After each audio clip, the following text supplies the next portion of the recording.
Assalamu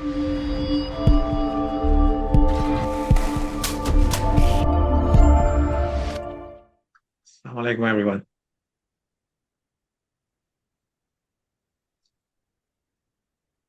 I think it's lovely to meet our participants and our investors in general because there are some people who cannot make it to the midday event on Wednesdays. Some people are busy, but obviously they always like to go back and look at the webinars because they're posted on our website. Um, the purpose we have been doing a mid-year and end of the year to share our thought processes for the last year, what worked for the portfolios, what did not work for the portfolios, and give a indication of our thought process for the coming year, 2026. So a lot of things happening there in the market. So we'll start in a bit of time. I think when Brother Siddiq gives us permission to do that. Inshallah, we'll just give another 2 minutes or so, and I want to be respectful of everyone's time. So I think 12:04, 4 minutes is enough, Grace, inshallah, and then we can begin. We'll just give it Sure. 2 more minutes, inshallah. Inshallah.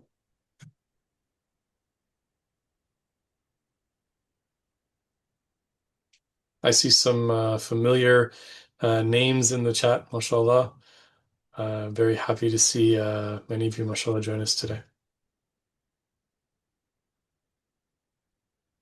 And we're going to be allowing some time at the end, inshallah, for those who may have questions. So inshallah, we'll open it up in the last few minutes for some Q&A, inshallah.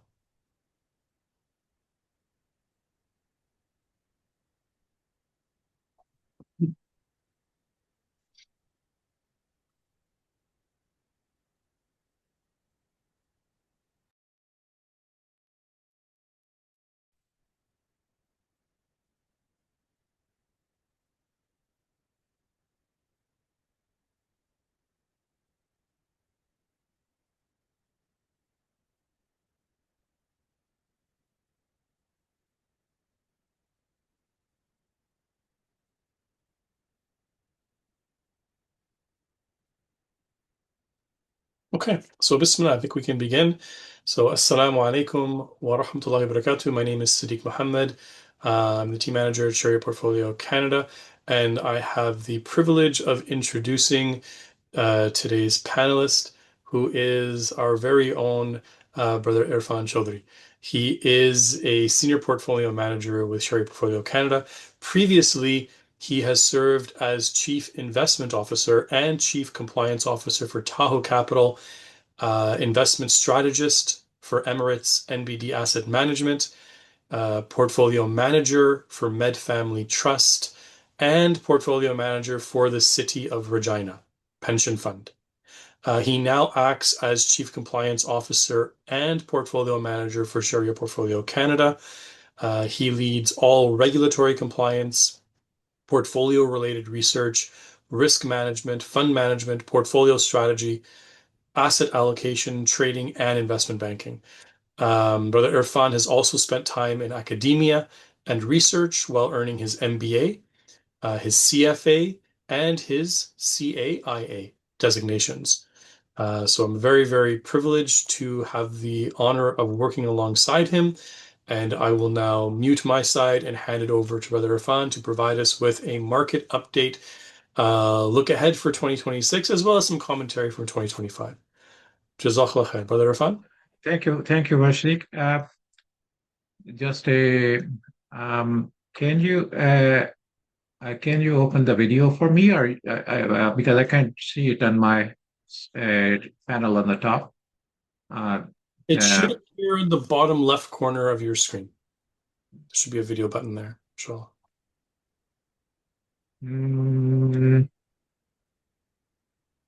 Okay, and I don't see it. Anyways, it's not that important. It's more important is what we are going to speak about today. Let me see if I can see it in the bottom left corner of my panel here. I don't see it here though.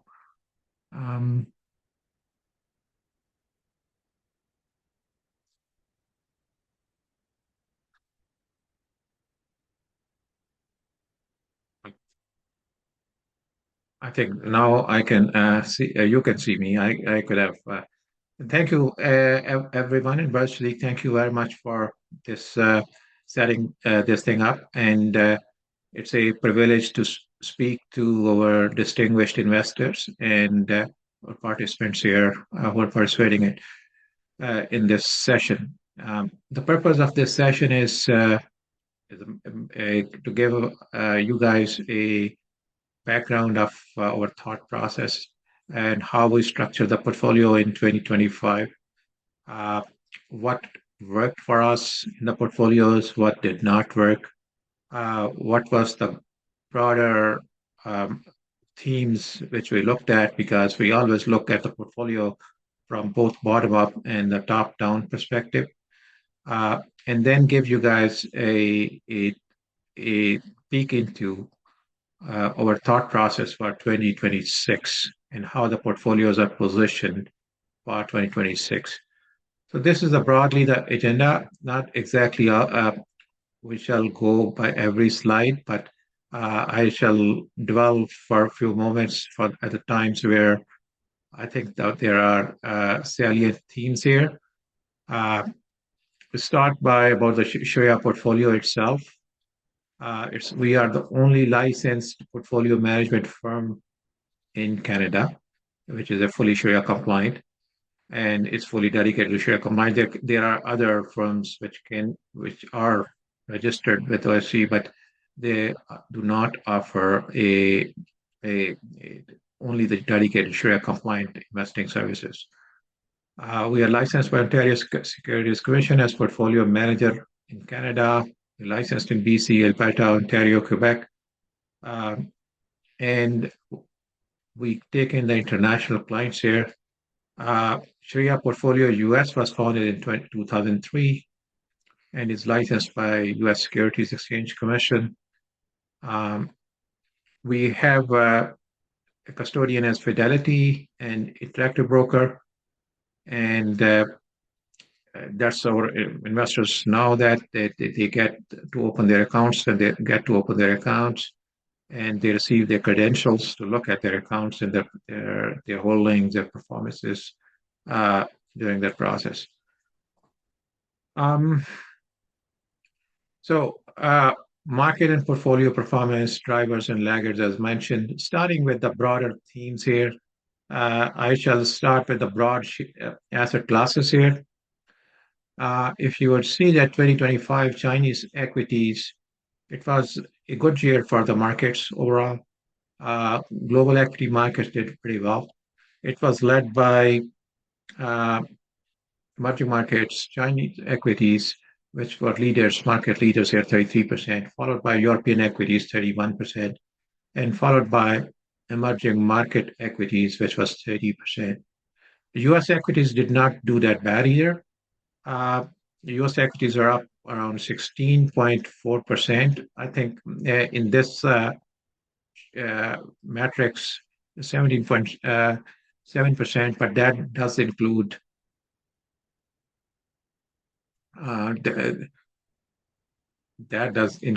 the dividends there as well.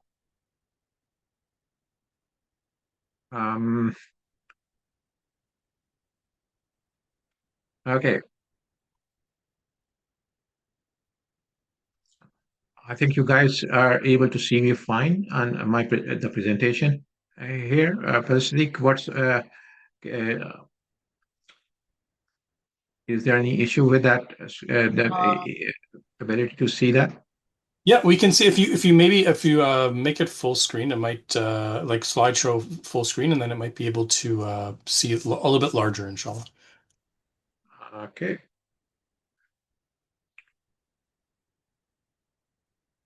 Let me see if I can make it full screen.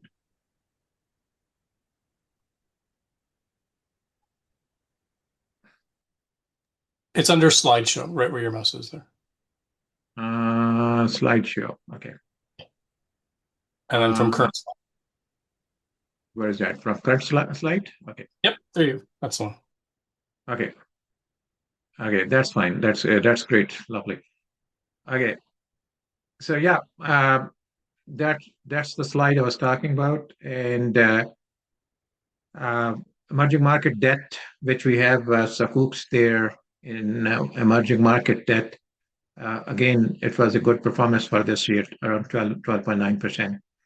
It's in those portfolios which are have all our portfolios have a portion of fixed income, sharia-compliant fixed income, which is a Sakuks. So generally, it does not reflect emerging market debts completely, but it does relate to that because most of the issuing countries and companies, they tend to lie in emerging markets. There's a hard currency debt. So 12% is again, all these asset classes did well. REITs is another asset class. We have a REIT ETF included in our portfolios, which REITs as an asset class did well as well. So that's the general on the market side. I wanted to go over a little bit on the different themes here within S&P 500. S&P 500, including dividends, was 17.81%. But the overall, like the price action was around 16.4. The growth still outperformed broader S&P 500, but it was obviously less than 2024. It was 2024 growth was far outstripped the value, but the value started catching up to the growth side a bit, not completely catch up. There's still some room to go in 2025. Small caps still a laggard as compared to S&P, but it's not laggard by that big a margin as it was in 2024. So emerging markets still, obviously, as mentioned, they did pretty well here. Coming to the third slide, this is a comparison of our investing style, Sharia-compliant investing style. Our Sharia-compliant index was for 2025 is up 19.48% as against S&P 500 16.4. Aggressive model, I would say there's a riskiest model we have, and which is the one which reflects the highest risk portfolios in our did perform better as compared to the target returns. We target around 12%, and I think we did pretty well as compared to that. Our target returns was north of 20%. I think it was 20 point some percentage points for our clients who would in the aggressive portfolio. They would know the performance of their accounts for this year. This is the second year. Last year, we did pretty well as well. Last year, our performance was not north of 20 as well. And we were, hands down, we were beating S&P 500 index, which is a broad market index. And generally, it's easy for a lot of investors. It's broadly published. It's accountable to compare their performance. And that's where the value of active investing basically comes from when we are able to generate better returns for our investors as compared to overall market. This is an interesting slide, basically, that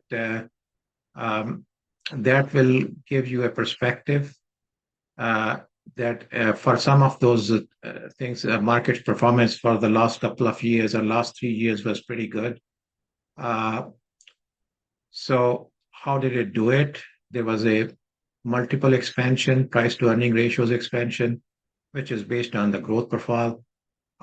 Earnings growth, EPS growth, the first chart, again, a significant percentage of the components of S&P 500 were really substantially good.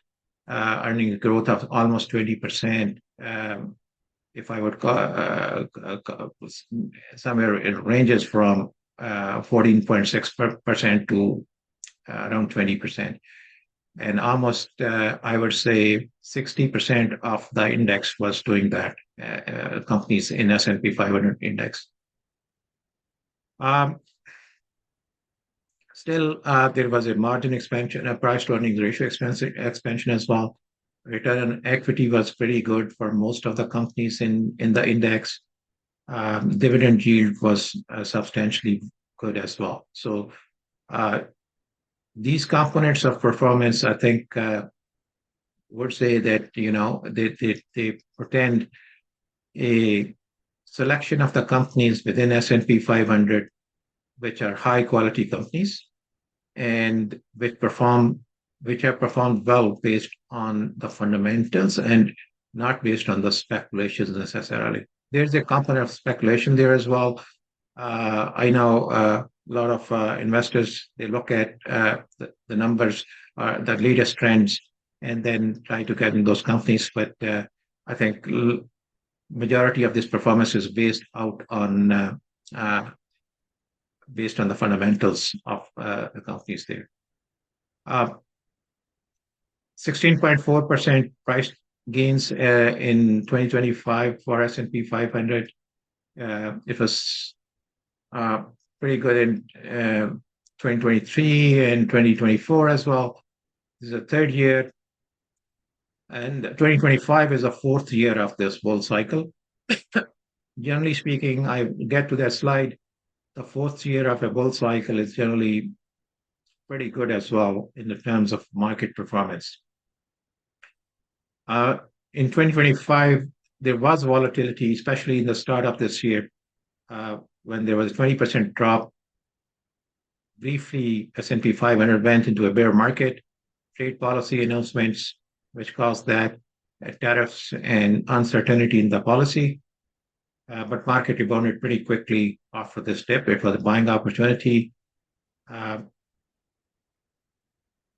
This positive performance was influenced by a combination of factors: resilient domestic U.S. economy, monetary policy, which became dovish after the mid of this year, and there was also productivity gains, which were appearing in the earnings from the second quarter of last year in different sectors of economy, which resulted in higher EPS growth, earnings per share growth.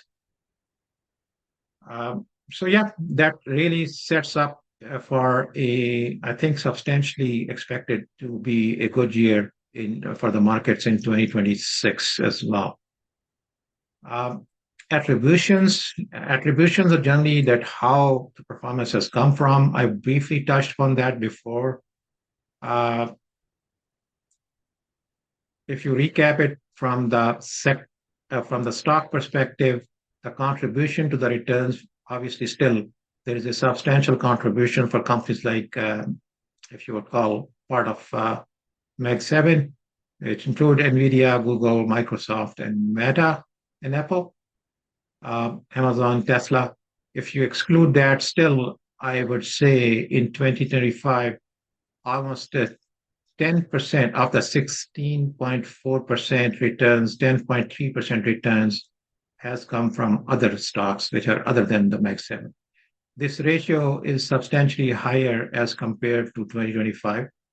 2026, we can see a rotation again, and the catch up from the other sectors to S&P, obviously Mag 7 and tech. EPS growth will be, and that effect of EPS growth will be substantially good as well. If you would see the breadth side, that the broadness of the breadth of the S&P 500 participating in 2025, that has been steadily increasing since 2023. The bottom chart here, it has gone up to 30%, but it's still below, I would say the average is around 50%.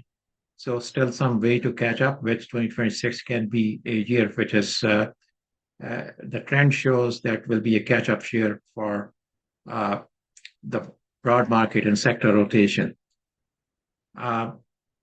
The contribution to the total returns in different years, 2025 EPS growth contributed to almost 13.5% of that 16.4% returns for the year, or 17.8 if you include the dividends.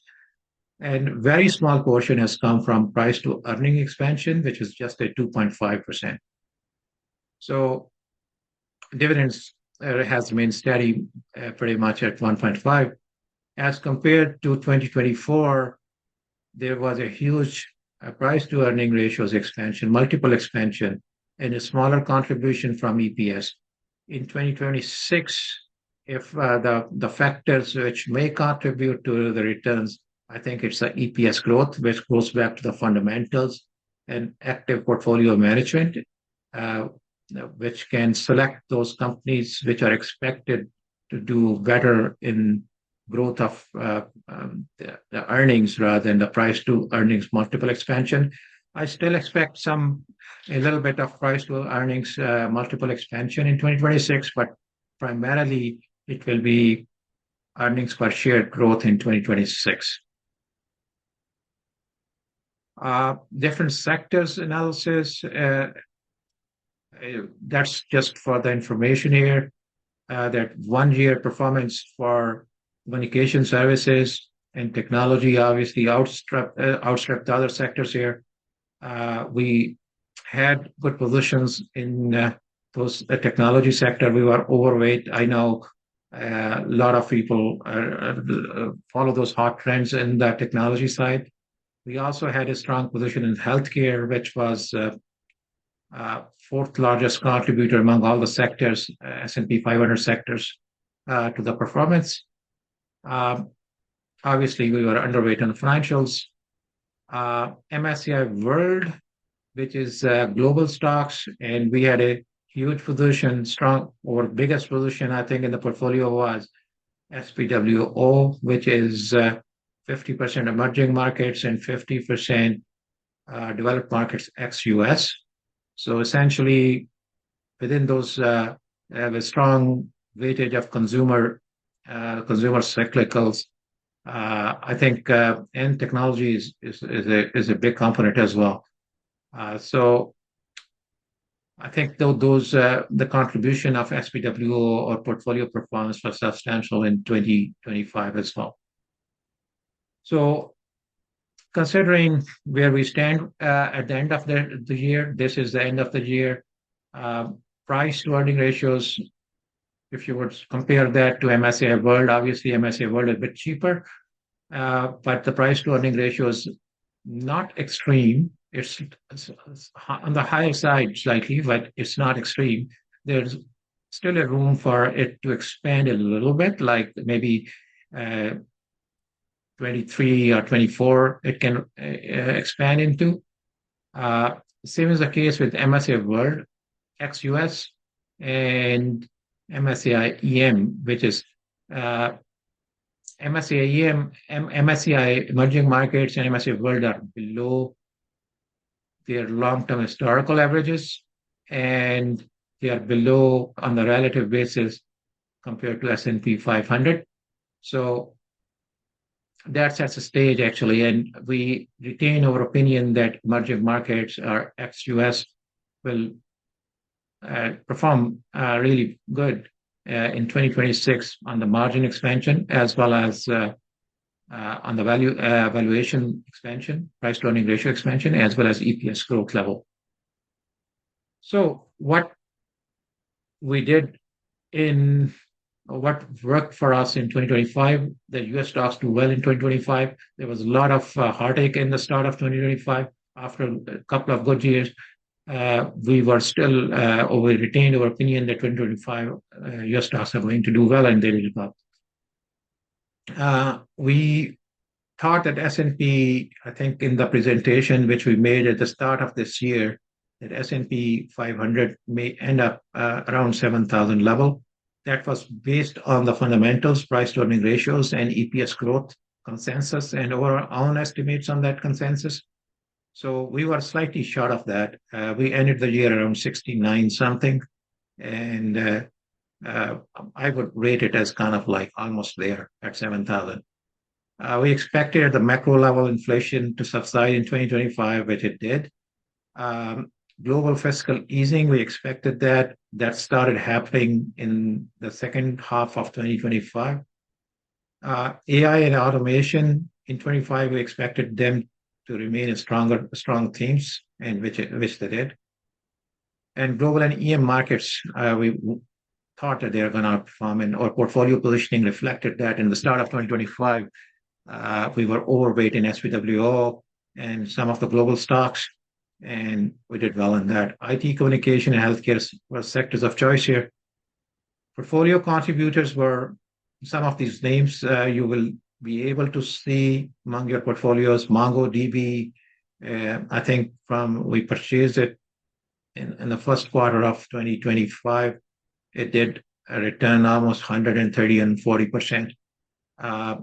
Transmedics, it's an organ transplant company, did very well. SPWO, as I mentioned, it did well. SPUS, these are two ETF holdings, did well. Vertiv, it's a district cooling stock for data centers, did well. Snowflake has an exposure to AI and data centers, did well. Taiwan Semiconductors, it's a data centers infrastructure stock and semiconductor stock, if I would call it. We invested in that company because we thought that they are setting up a huge semiconductors manufacturing plants in the US in 2025. That investment is coming to fruition, and those were the top portfolio contributors. On the detracting side, we were not right all the time, obviously, and our timing may not be perfect in certain cases. Some of the names like agentic AI names, which we thought will do well. Adobe, we kept a position in Adobe. We kept a position in Salesforce that's coming from 2024, and with the thought process that they're going to do well, but they were the portfolio detractors here in 2025.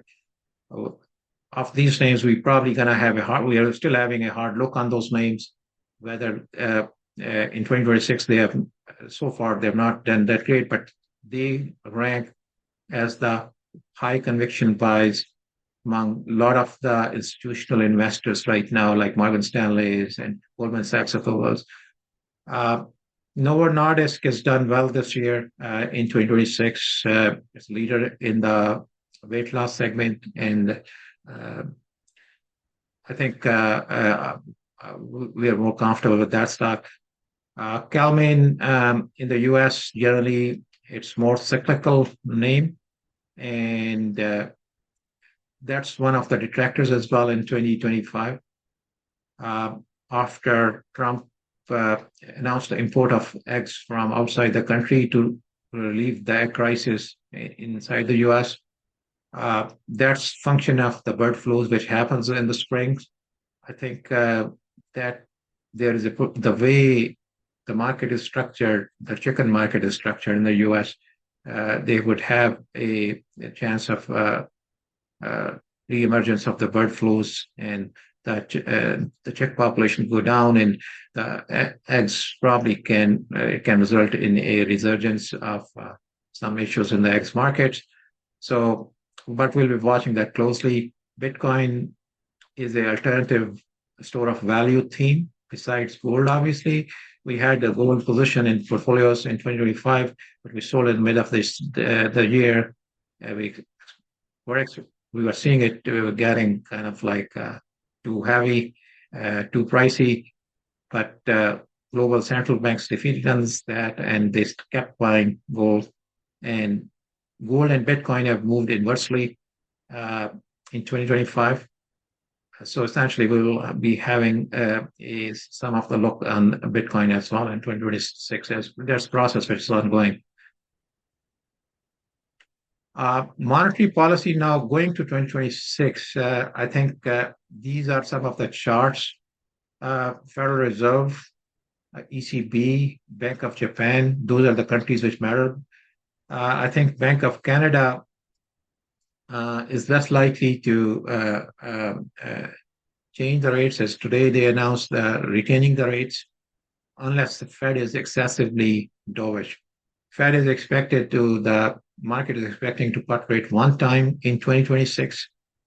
However, if Trump is able to have his say, then he can bring in the governors which are more dovish before November election, and that can result in an additional drop in the rates, which will be a surprise to the markets, and that can benefit some of the higher priced earning stocks in the portfolios. These are the spreads, which are basically I put in this chart just for the sabooks, like how the spreads are down, but I think still there is a potential for emerging market debt to the spread to continue positively in 2026. There are pro-cyclical policies in the US in 2026 and 27. CAPEX is really CAPEX spending is very robust. GDP growth is considered very positive by all accounts. By IMF, Main Street is positive on that. Monetary policy is shifting to the easing side. Quantitative tightening is really done and dusted. It's no more quantitative tightening here, QT, which they call it. So easy money. Generally, easy money is supportive of the valuations, the growth, the expansion of the valuation. That's why I think the valuations in the US may still expand in 2026 as well. And deregulation, higher productivity, AI contribution is another major factor. Inflation, there's a possibility that inflation may rise a little bit, but not to that degree, which will make Fed uneasy and hold back on that account. The base case scenario is that Fed will like to retain their current posture, which is one rate cut in 2026. International pro-growth policies will be happening in emerging markets. It's already happening. China's easing, and European Union is also both the fiscally and monetarily, they are going into expansion side, especially in Germany and France, which are the big holdings in SPWO. I think one of the largest holdings, almost 8% is France, and around same in Germany in SPWO. And the portfolio has around 12%, and the aggressive portfolio has around 12% in SPWO, which essentially it gives that a significant exposure to those specific countries. So yeah, I think equities, I think they may not be that great as in 2025 and 24, but still they're going to do well. Commodities are going to do great. We have some exposures. We probably will be beefing up the exposure to commodities and when we get a good opportunity to get into some of those spaces. Commodities does include obviously precious metals and industrial metals, but also rare earth metals as well. These are some of those thought processes where some of them I've already talked about. Only thing which I did not touch upon that was the small caps versus Mag 7. I think remaining 493 stocks in S&P 500 will do a bit of a catch up in 2026. In a fully valued market, which some people think it's fully valued, I do not think it's completely valued from the valuation perspective. So, but if it is fully valued, then alpha and active management becomes very, very important. Actually, in stock selection becomes the name of the game here. And the bull market, we still think it's not an end of the bull market. It's whatsoever we think that it's a bullish territory after 3 good years of returns. I think, and there's a heartache, there's some fatigue there as well. We think that fundamentals are set up that all aligned, and the fourth year of the bull cycle will be substantially good as well. May not be as good as 2025 and 2024 on the market level. US dollar is one potential thing which people have asked me, and the investors have asked me. Discussions with some of the distinguished investors as well on the cooling of US dollar. I should welcome any discussions. I know we are limited in time here for this presentation, but I shall welcome any questions there. I think US dollar has gone down almost 4 or 5% in 2025. Uh, there is a serious happening, like the forex reserves diversification by the world countries, and which reduces the need of purchasing the US treasuries, and that reduces the demand for dollar. But I think till time petrodollar stays in that, and I think that will stay. And one thing is, if Fed is not that dovish in 2026, that will be a positive, can be a positive factor for the US dollar to gain some strength in 2026 as against a drop in 2025, despite the headwinds there from the across the world and because of the Trump's policies. I think overall the balance is that it's a equal kind of it's a balanced. I'm not pro or against the U.S. dollar at this level. I think it will take time for the U.S. dollar to really give back its sheen and its shine in the coming years. But that's still it will take time for that to happen.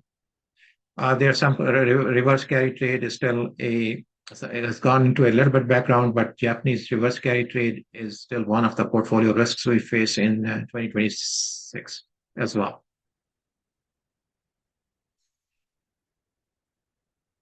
These are some of the thought processes here: global, US, Canadian, European economies.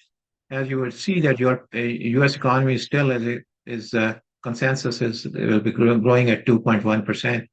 And as against the global growth, majority of which will come from emerging markets, 3.1. European and Canadian economies are obviously they're lagging here. They'll be catching up in 2027, but I think at this point in 2026, at the mainstream, they will be in the recovery mode, but markets run prior to the recoveries. Okay.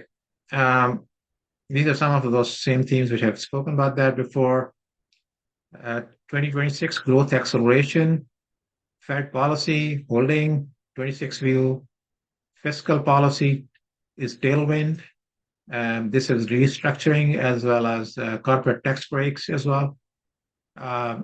Trade policy, I think it will be positive. Headwinds fade in 2026 for the trade policy, especially after the mid of this year.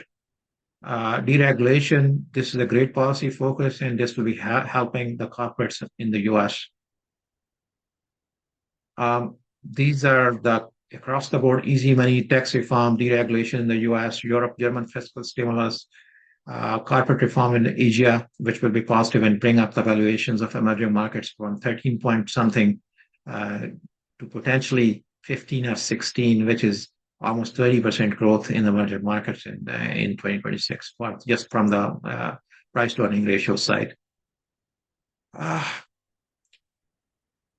We still think that quality still will be a great overweight in 2026. So we'll be focusing on the companies which have a higher business quality, higher income statement quality.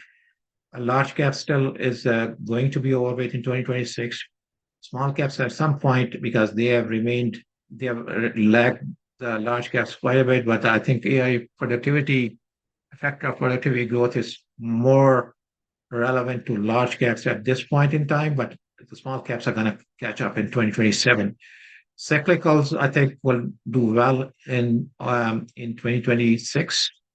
US still overweight. Europe, I think Japan and emerging markets potentially can be neutral to overweight. That's I would say. I think these are the tightening cycle for Fed is over for this time, and I think this labor market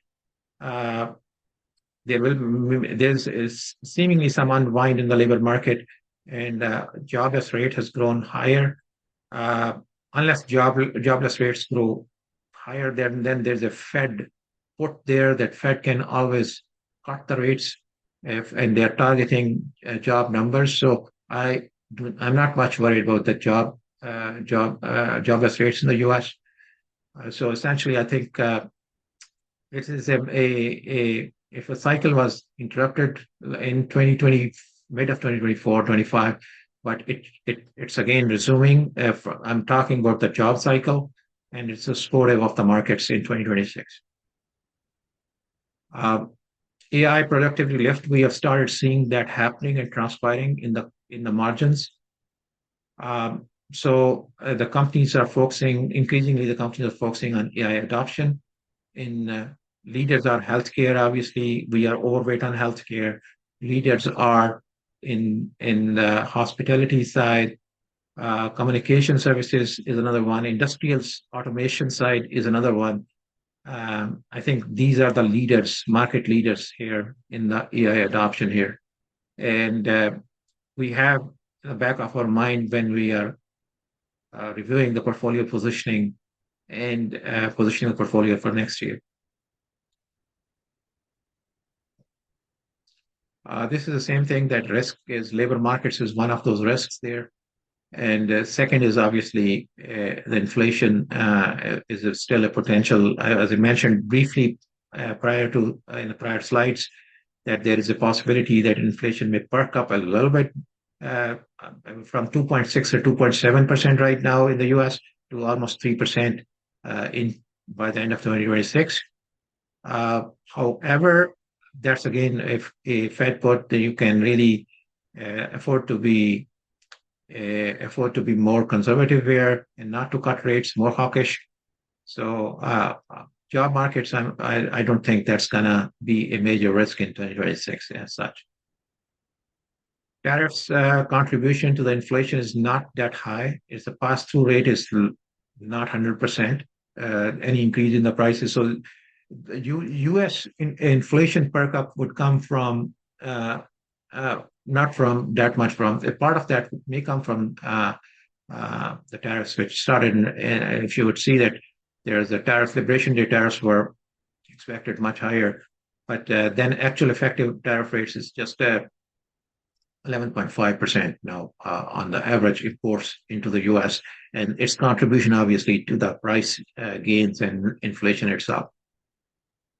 And declining policy uncertainty, especially in the second half of 2026, after the midterm elections, I think that is going to be really positive for the markets in the second half of 2026.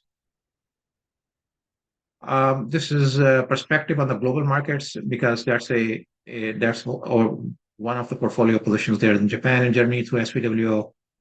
I think we already we already said quite a few words here on that. This is the average, basically, that in a easing cycle, the performance of the U.S. equities is really positive on average in the long term, in the Fed easing cycle. And Fed easing cycle is not only the interest rate cuts, but also the growth in the broader currency circulation, M2, which has been growing in the last 3-4 months.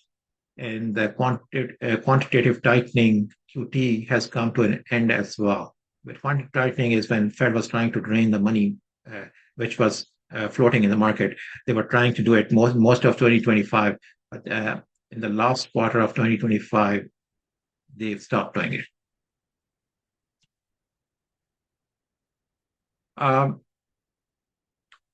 Economic growth, there's another indicator besides the easy money that economic growth, mainstream economic growth is improving and US stocks are generally positive.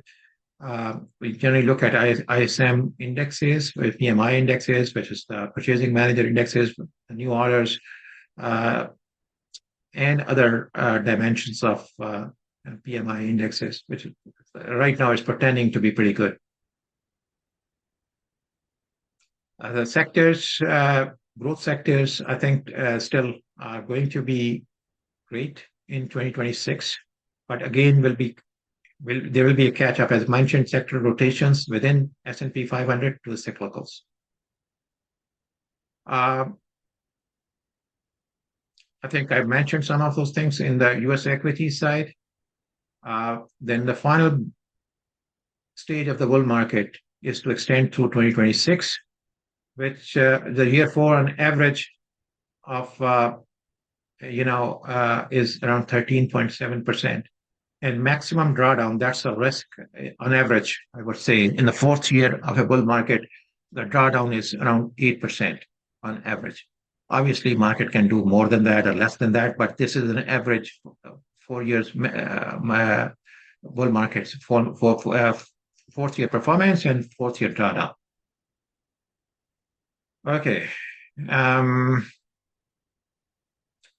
Valuation wise, I think I've mentioned some of those things already. US expected EPS growth is still very healthy in 2026. I think it's 14.2% earnings EPS growth in this year.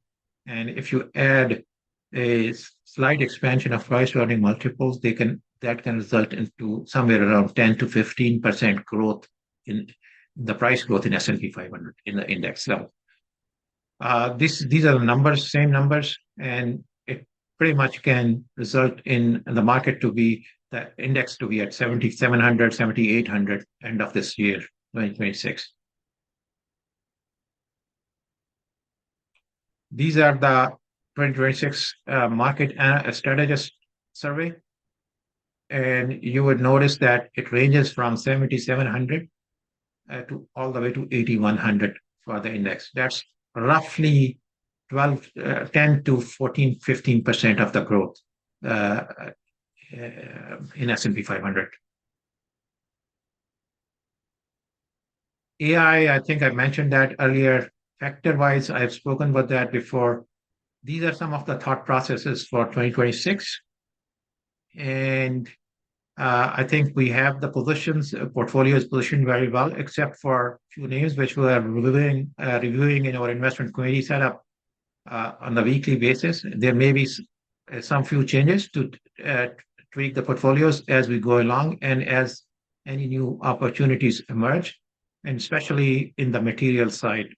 Materials is one space, and then there are a few other spaces like space launches, like companies like Rocket Launch or ASTS or Fly. Those companies, I think if there's an opportunity, we do not like to chase the companies at all-time highs. So we're waiting for good opportunities, some of those places to take the positions for portfolio in 2026. With the themes where we think that are multi-year themes, because we tend to invest in those themes where our conviction level is high, because we take bigger positions, and those positions should be valid for at least more than 1 year. Okay, these are some of the models we present to based on the risk profile and the volatility of the portfolio. They are suitable for different investors based on their risk profile, and which I sit with them, and the financial advisor sit with them, and you're welcome to discuss it with your financial advisor if you become more risk averse, or if there's a revision of some of the personal conditions. So with that, I think I will conclude this presentation. And I shall open it for the question and answer session. Jazakumullah khair, Brother Irfan, for that very, very in-depth, detailed analysis on the market. We really value your input and your insights. We'll open it up now, inshallah, to Q&A.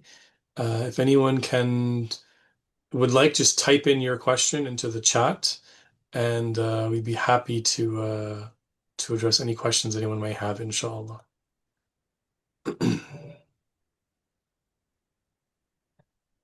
And actually, while we're waiting, I'll for anyone to put a question to the chat. Brother Irfan, I'll ask one question that I often get asked. Sure, please. By individuals. What's your outlook on gold, for example, or precious metals going into 2026? That's a great question, and the gold and that's a very, very good question. And we have exposure to gold in our conservative models, and income conservative and moderate, but not in aggressive. The reason for that is the risk to reward.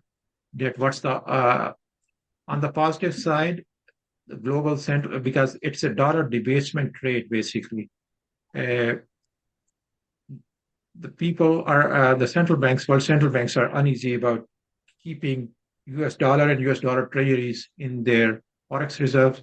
So they're diversifying away from US dollar and US dollar treasuries into gold.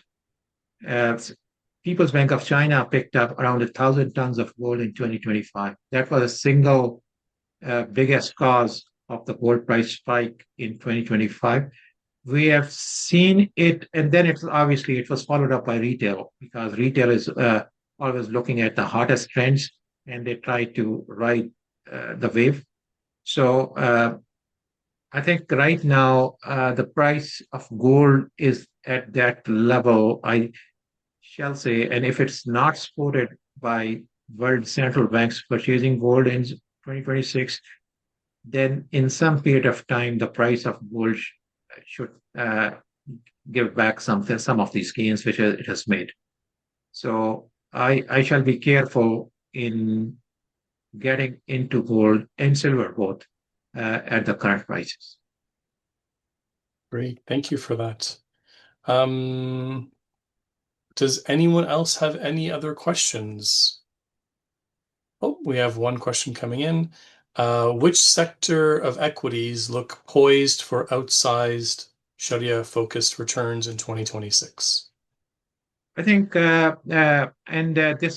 this deck of presentation in PDF format will be available on our website, and I think I mentioned that in the deck as well, that based on the EPS growth and based on the price to earning multiples expansion in 2026, I think the communication cyclicals like healthcare cyclicals and communication, that should be the market leaders in 2026. And there will be some, obviously, I'm not discounting tech. Tech has run pretty hard in 2025, in the first month of 2026, as well as portfolios were being repositioned. But I think lately my thought has been validated by the movement, the sector rotation, movement of money, some of that money, especially in the institutional side. Not the retail yet has not happened to the other sectors, which I mentioned, like healthcare, some of the consumer cyclicals, and industrials. Thank you. We have another question. What is the view of defense companies from a Sharia compliance perspective? Obviously, defense companies are haram as per the Sharia compliance screen. The business screen would screen out those companies which are either involved directly in the weapons manufacture or we try to look at the value chain of the defense as well, and not to have the companies on the value chain of defense in the portfolios as well. And our Sharia board is pretty strict on that. They review our holdings and on a quarterly basis, and so if we are able, like they would advise us immediately that if they find something which is they think is questionable. Next question is one that perhaps I might be able to answer. The question is, will you be holding a zakat talk during or before Ramadan? So I can answer that one. Yes, inshallah, we will be holding a webinar. I will be hosting it, inshallah, in cooperation with the National Zakat Foundation. And we will be presenting on zakat. It will be announced shortly, and it will be during Ramadan, inshallah. Hopefully early in the Ramadan. Next question. Are money market funds haram? That depends on how money market funds are structured, because I know there's no Sharia compliant money market fund exists right now, which I am aware of. There are some private funds in markets like Dubai, which are used by some of the institutional investors, like the companies and the banks. Yes, if a money market fund is structured right, like it's based on obviously there are some accepted structures of the fixed income which are considered halal, and some of the bank loans given on the basis of not on the riba, for a company like banks like Dubai Islamic Bank or Saudi National Bank. Those are the Sharia compliant, trade finance, Sharia compliant. So a fund holding a slice of those loans and some of the short duration sukuks can be traditionally considered a Sharia compliant money market fund. But as of today, there's no public market money market fund which is Sharia compliant and we can choose them. The closest we can get to that is a Sukuk fund, basically, which is slightly higher duration of around 5.4. SPSK is 5.4 years. It's not obviously 3 months, which is typical of a money market's duration. So at some point, probably we may consider doing a money market fund, but at the moment we don't have. Thank you. Next question. Your caution on gold and silver is interesting. You don't think there is further upside to $6,000 and $200 respectively, given the forecast dollar debasement and headlong rush into green tech? That's a great question, and that's one of the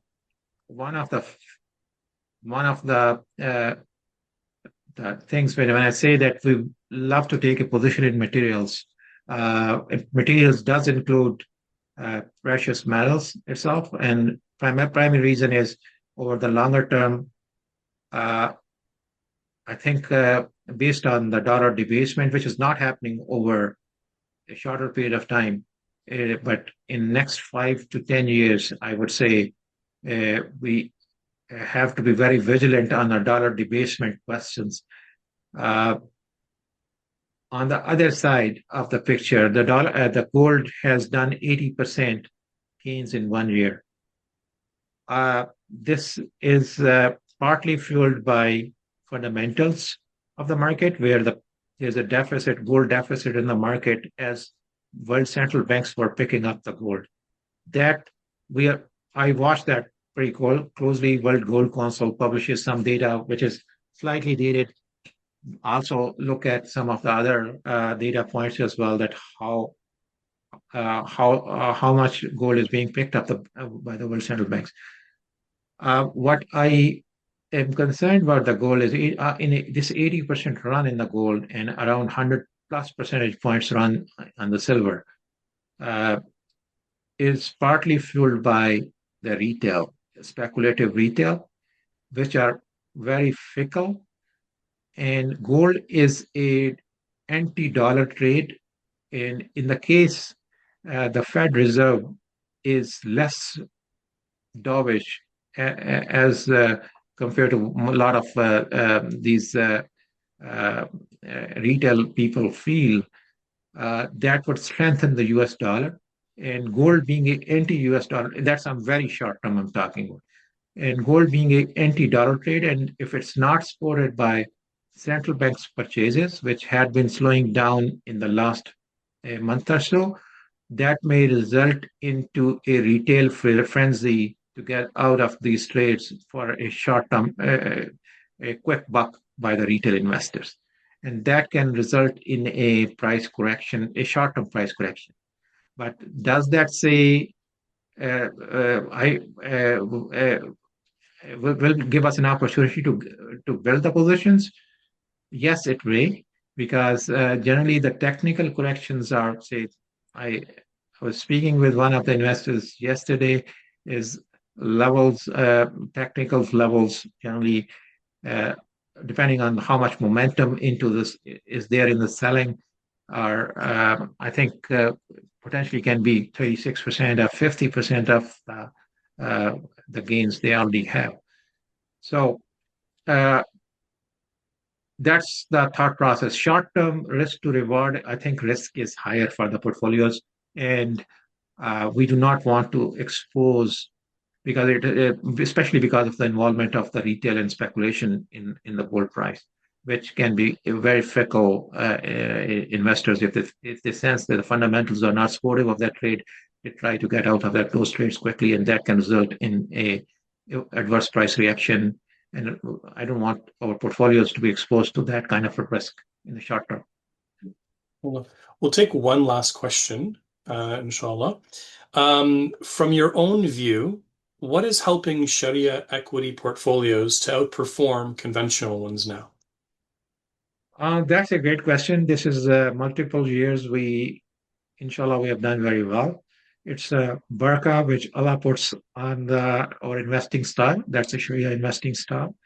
And because of that barakah, we have outperformed S&P 500 by almost 4 or 5 percentage points in the last few years, which I can see. On the one side is a quality. Our investing style itself has done better compared to S&P 500 broader market index. And reason for that is the quality as a factor has performed better. That's one of the best performing factors in 2024 and 2025. And our portfolios, they have a very significant exposure to the quality.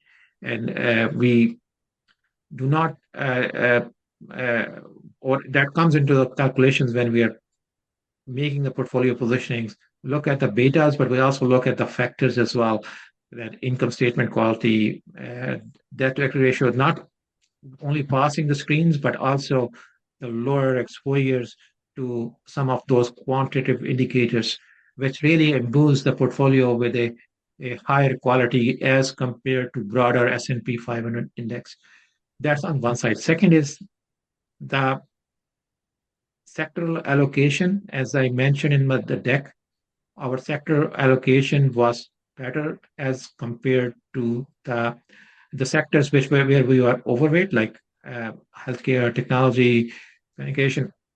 Those sectors outperformed the S&P 500 overall. So sector attribution is supportive. And then lastly, but not leastly, that's the premier. That's why we present ourselves, is the stock selection. We look at a company, a threadbare, nuts and bolts of income statements, balance sheets, what assumptions go into that, what are the macro factors, what are the micro factors, which is particular to that particular company, corporate governance, how good is the management in implementing their growth plans and the growth, and then is it fairly valued? And then lastly, on the technicals, is it a good entry point? Although we always say that we do not time the market, but still we look at some of those technical indicators that is it a good price point where we should enter into a position, try to avoid, like a lot of these companies, I really love those companies which we are not in, but those are not at the price points we want to get in for the portfolios. So we shall look at those companies. Like at one point, potentially there's like 60 or 70 companies, good companies on our universe, on our screen. And we're looking at that, and whenever we think there's a price point has come for that particular company, where there can be run a team for at least more than a year, we'll get into position for the portfolio for that. So stock selection is one of those things, and that's why I think we think we pride ourselves on doing bottom up and top down analysis. We follow a target price discipline where we already have a penciled in numbers for each position we have in the portfolio. And unless like we think that the target price needs to be revised, we follow that as well. So it's a comprehensive process, investment process. We have an investment committee process, which is great. And I think it's a combination of all these which position our portfolios and help us to generate and come up to the confidence of our investors here. MashaAllah, Jazakallah khair. It's a really good answer, Brother Irfan. I'd like to thank everyone. We are at time, so I'd like to thank everyone for their participation today. Of course, the full presentation as well as the Q&A will be available on our website as well as on our YouTube channel. Please do make sure to register for future webinars. The next one will be during Ramadan, which will be focused on zakat, inshallah. And again, thank you all for attending. Assalamu alaikum. Thank you very much, Brother Siddiq, and thank you very much, everyone, for bearing with us. And I hope we will have another good year in 2026. And I congratulate you on your performance in 2025. And all of you have done really well, inshallah. If anyone has any follow-up questions, they can shoot an email to Brother Siddiq or myself, and we shall be more than happy to answer those questions in the email format as well. Thank you. Inshallah. Thank you. Okay. Assalamu alaikum. Amen. سلام عليك يا حبيبي